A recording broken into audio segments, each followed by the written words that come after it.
Hello student, myself Rupa. Welcome to our YouTube channel Paradox Academy. Today we know about more and more about article. इससे पहले वाले video में भी मैंने आपको आर्टिकल के बारे में बताया था. आज की इस वीडियो में मैं आपको आर्टिकल के बारे में बताऊंगी. आर्टिकल के इस वीडियो में मैं आपको द का यूज़ बताऊंगी.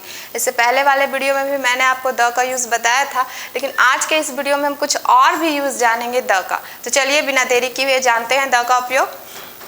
तो सबसे पहले देखिए द का उपयोग हम और कहाँ पे करेंगे. तो द का उपयोग उन नाउन के पहले होगा जो खास है, निश्चित है, पूर्व परिचित हो. खास, निश्चित, पूर्व परिचित तो आप जानते हैं. जो खास होगा, निश्चित होगा और पूर्व परिचित का मतलब जिससे आप पहले जानते होंगे, उसे आप पहले से जानते होंगे. परिचित हो जिससे वक्ता और श्रोता पहले से जानते हो. इस स्थिति में नाउन सिंगुलर में होगा, चाहे प्लूरल में, चाहे काउंटेबल में हो, चाहे वह अनकाउंटेबल में हो, द का प्रयोग होगा. आप समझ गए होंगे बात को कि द का प्रयोग उन नाउन के पहले होगा जो खास होगा, निश्चित होगा, पूर्व परिचित होगा, जिससे वक्ता और श्रोता पहले से जानते होंगे. इस स्थिति में अगर नाउन प्लूरल में रहता हो या सिंगुलर में या काउंटेबल में रहता हो या अनकाउंटेबल में, द का प्रयोग होगा. आइए एग्जाम्पल के थ्रू हम लोग समझते हैं.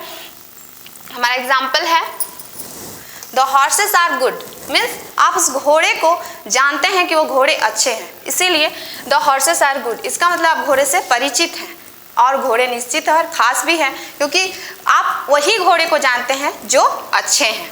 फिर दूसरा है द वाटर वॉज डर्टी. पानी गंदा था. मीन्स आप जानते हैं उस पानी को कि वो पानी गंदा था, इसीलिए इसके पहले हम द का उपयोग कर सकते हैं. तीसरा है हमारा द पेन इज रेड. इसका मतलब कि आप जानते हैं उस पेन के बारे में कि वह लाल है, इसीलिए इसके पहले भी हम द का उपयोग करेंगे. हमारा सेकेंड पॉइंट है कि जब कोई singular countable noun story, speech या डिस्कस के पहली बार आता हो, जो पहली बार आता हो, तब उसके पहले हम एन लगाएंगे. एन लगता है और यह समझा जाता है कि श्रोता उससे पूर्व परिचित नहीं है. मीन्स जब वो पहली बार आता है तो मतलब यही ना कि हम उससे परिचित नहीं है. तो जब वो पहली बार आएगा तो वहाँ पे ए और एन लगेगा. ए और एन लगाने की कुछ कंडीशंस है. तो अगर आप अब तक हमारा उस वीडियो को नहीं देखे हैं तो पहले आप उस आर्टिकल के फर्स्ट वीडियो जिसमें मैंने ए और एन का उपयोग बताया था उसमें जाकर देख लीजिए ताकि आपको द का उपयोग बहुत अच्छी तरह से समझ में आए. तो अगर आप उस वीडियो को नहीं देखें तो उस वीडियो को देख लीजिए ताकि आपको ये वीडियो अच्छी तरह से समझ में आए. तो जब पहली बार आएगा तो हम उसमें ए और एन लगाएंगे क्योंकि ये समझा जाता है कि आप उससे परिचित नहीं हैं. लेकिन जब नाउन के पुनरावृत्ति होती है तब उससे पहले द का प्रयोग होगा. मीन्स एक बार आप उससे परिचित हो गए और जब वही नाउन फिर से आता है तब उसके पहले हम द का उपयोग करेंगे. जैसे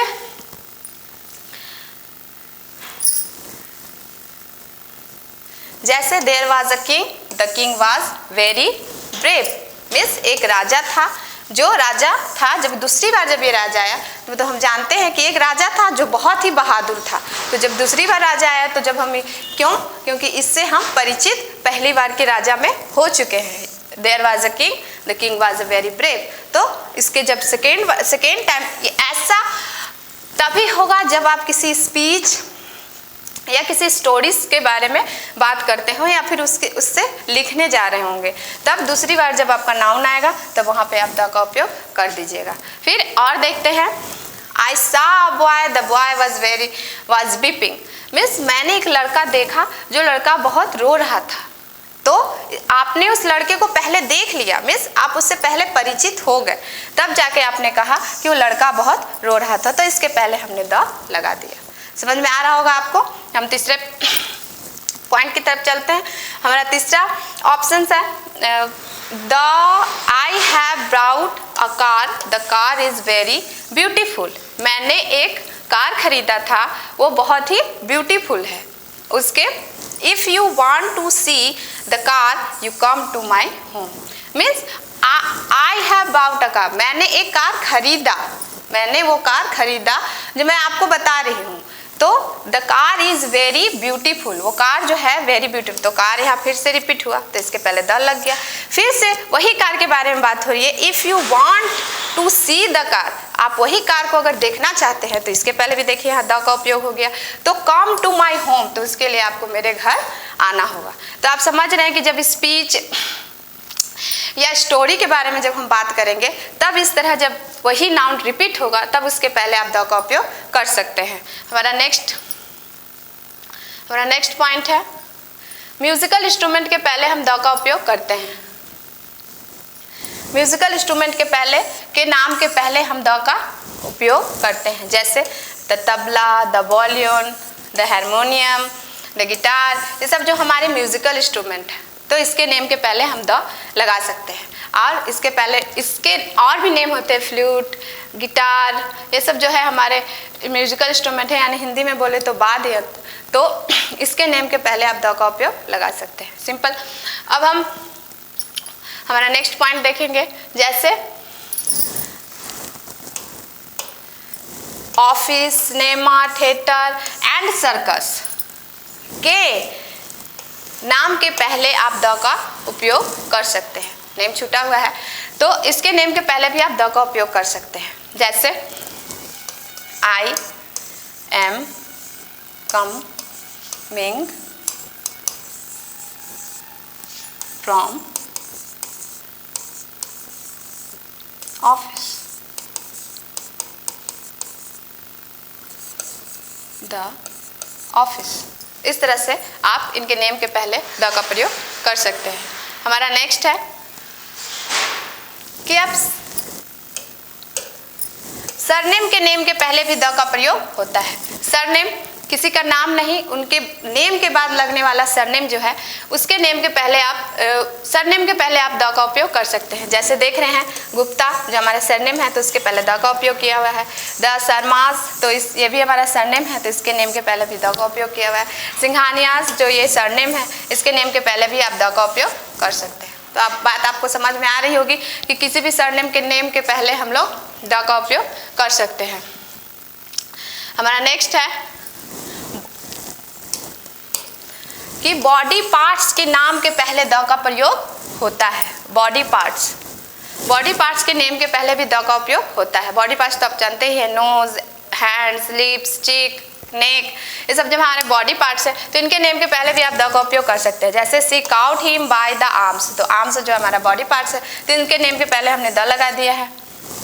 ही cuts her in the legs, तो लेग्स जो हमारा बॉडी पार्ट्स है, तो इनके नेम के पहले भी हम द का उपयोग कर सकते हैं। फिर they shoot him on the chest, तो चेस्ट जो हमारा बॉडी पार्ट्स है, तो इसके नेम के पहले भी द का उपयोग कर दिया है। सिंपल।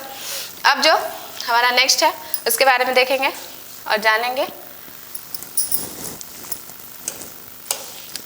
नेशनैलिटी वर्ड्स, यानी नागरिकता या राष्ट्रीयता सूचित करने वाले शब्द के पहले भी द का उपयोग होता है। नागरिकता या राष्ट्रीयता, जैसे आई एम इंडियंस, और कोई चाइनीज होगा, कोई जापानीज होगा, कोई यूरोपियंस होगा, तो ये सब जो क्या है, उसकी नेशनैलिटी उसको बताती है, तो उसके नेम के पहले भी द का उपयोग होगा। जैसे यूरोपियंस, फ्रांस, तो यहाँ पे देखिए द का उपयोग किया गया है। इस तरह से आप नागरिकता या नेशनैलिटी जहाँ पे बोध कराएगा, वहाँ पे भी आप द का उपयोग कर सकते हैं। देखिए चाइनीज, जापानीज, तो उसके नेम के पहले भी द का उपयोग किया गया है। आप अब समझ रहे होंगे। हम अपने नेक्स्ट की तरफ समझ चल रहे हैं। हमारा नेक्स्ट है आर्म फोर्सेस तथा कानून लागू करने वाले नामों के पहले भी द का प्रयोग होता है। आर्म्स फोर्स या कानून व्यवस्था जो हमारे समाज में रखता है, बनाए रखता है, उसको ही कहते हैं। जैसे the navy, the air forces, the army, the air forces, the navy, the police, ये सब जो है हमारे आर्म फोर्स है, मतलब कानून के बाँह है, तो इनके नेम के पहले भी आप द का उपयोग कर सकते हैं। हमारा नेक्स्ट है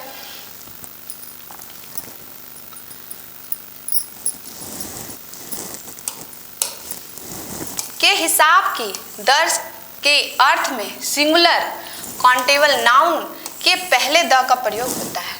के के हिसाब से या के दर से। जब हम कुछ खरीदते हैं तो कुछ नाप तौल के साथ ही खरीदते हैं, तो वो सब के नेम के पहले भी द का उपयोग होता है। देखिए एग्जाम्पल से समझेंगे। Eggs are sold by the dozen, तो दर्जन जो है हमारा के हिसाब से, के नाप तौल से आता है, मतलब इसको हिसाब से ही खरीदते हैं, गिनती से खरीदते हैं, दर्जन से खरीदते हैं। तो इसको जब इसके एक को जब हम गिन कर खरीदते हैं, मतलब एग या हो या बनाना हो, तो इसको दर्जन के हिसाब से खरीदते हैं, इसे नाप और तौल के नहीं खरीदा जाता है। तो जब इसके नापने और तौलने को हम लोग दर्जन कहते हैं, तो दर्जन के हिसाब से तो यहाँ पे द का प्रयोग हुआ है, तो दर्जन के पहले हमने द लगा दिया है। आप भी देख रहे हो ghee is sold by the kilo, घी जो है किलो के हिसाब से मिलता है, तो घी के पहले, किलो के पहले द का उपयोग लगा हुआ है। Cloth is sold by the metre, तो क्लॉथ जो है मीटर के हिसाब से बिकता है, तो इसके मीटर जो है इसके नेम के पहले हमने द लगा दिया है। बात समझ में आ रही होगी आपको। ये बहुत ही सिंपल है। जब भी आपको हिसाब से, डर से, और वो सिंगुलर में रहना चाहिए, सिंगुलर काउंटेबल नाउन में, तो उसके पहले आप द का उपयोग कर सकते हैं। और हमारा नेक्स्ट है,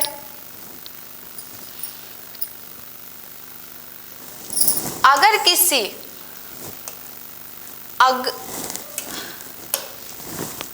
किसी कंपैरेटिव डिग्री से सिलेक्शन यानी चुनाव का, कॉन्ट्रास्ट यानी विरोध का बोध हो, तो उसके पहले द का उपयोग कर सकते हैं। मीन्स कॉम्परेटिव, इससे पहले मैंने आपको बताया था कि सुपरलेटिव डिग्री में भी द लगते हैं। आज के इस वीडियो में मैं आपको ये भी बता रही हूँ कि कॉम्परेटिव डिग्री में भी कुछ कंडीशन के साथ द का उपयोग होता है। जैसे he is the clever of two, यानी ये दोनों में ये तेज है, तो जो क्लेवर है, ये जो सुपरलेटिव डिग्री है, तो इसके पहले हमने द का उपयोग किया है। फिर this is the better of the two book, तो ये जो बेटर है ये कॉम्परेटिव डिग्री है, तो इसके पहले भी द का उपयोग किया गया है। अब जो हमारा next but not least, next जो है वो है किसी आविष्कार यानी इन्वेंशन के नेम के पहले द का उपयोग होता है। इन्वेंशन के नेम के पहले भी हम द का उपयोग करते हैं। जैसे who invented the radio, radio जो है हमारा इन्वेंशन है, तो उनके नेम के पहले द लगा हुआ है। टेलीफोन जो है हमारा इन्वेंशन है, आई हेट द टेलीफोन, तो टेलीफोन जो हमारा इन्वेंशन है, तो इनके नेम के पहले द लगा हुआ है। The television is the gift of science, ये ऊपर नहीं हो रहा है, हाँ? ऊपर नहीं हो रहा है।